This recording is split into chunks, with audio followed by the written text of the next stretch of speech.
Okay, AP Statistics, we are going to look at example 1 for Unit 6, and this is about IQ being normally distributed with these parameters, so a mean of 100 and a standard deviation of 16.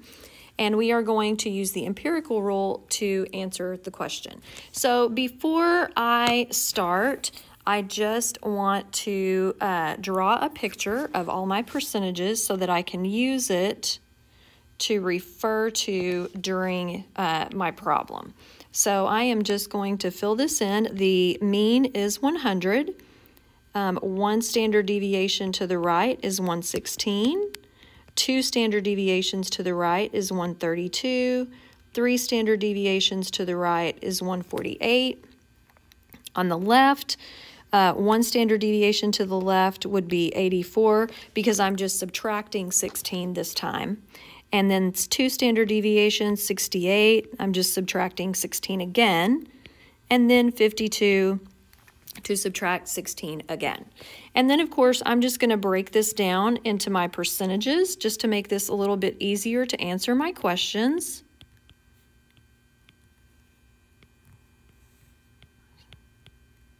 So I'm just writing down my empirical rule for this particular situation.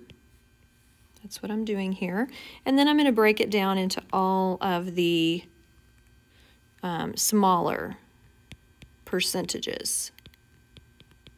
This will make my life so much easier here in a moment.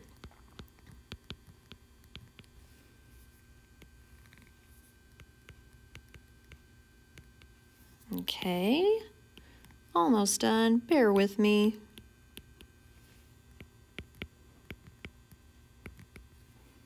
And then, of course, these little tiny bits at the end here, 0.15%.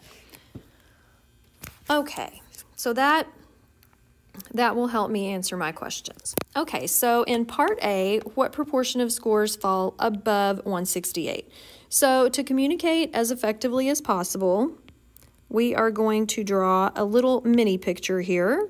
I'm going to put my center in. And then 68 is to the left, and it's two standard deviations. So I'm going to make 2 marks to the left, put a line at 68, and then I want the proportion of scores that fall above, so I'm going to shade to the right. And then I'm going to write an inequality, the probability of x being greater than 68. And then, of course, I'm going to refer to my picture up here to see which values that indicates. So that's going to be all of this right here. So I am just going to essentially, excuse me, subtract that 2.5, that would be these two values. I'm going to subtract that from the total to give me 97.5%. Very good. Okay, now I'm going to do Part B. And that is what proportion of scores fall below 116. So again, I'm going to draw a picture.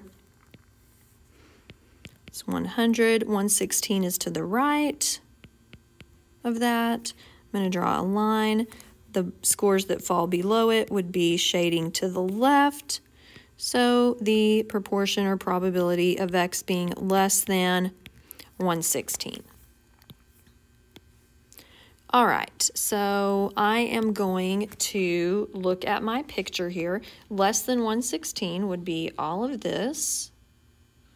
Okay, and so that means that area to the right is equal to 16. So the area below that would be 84%. And keep in mind, always think about context here. For Part A, that 97.5%, that means that approximately 97.5% of people would have an IQ of above 68. For Part B, approximately 84% of people would have an IQ below 116. Okay, so the next problem. Again, I'm going to draw a picture. I'm going to put my center. 84 is to the left, 116 is to the right, and these are both one standard deviation to the left and right, so this one should be pretty easy. We're going to draw our inequality now. X is between these, and that's going to be 68%. Okay, for part D, what proportion of scores are going to fall between 116 and 132? So 116, 132, shade right here. Draw your inequality. Okay, and then I'm just going to look up here between 116 and 132, and that'd be 13.5. And then, of course, part E, what proportion of scores fall above 148? 116, 132, 148, almost ran out of room. So that's going to be that shading. So greater than 148. And of course, that's that tiny little bit right here. So that's that 0.15%. Excellent.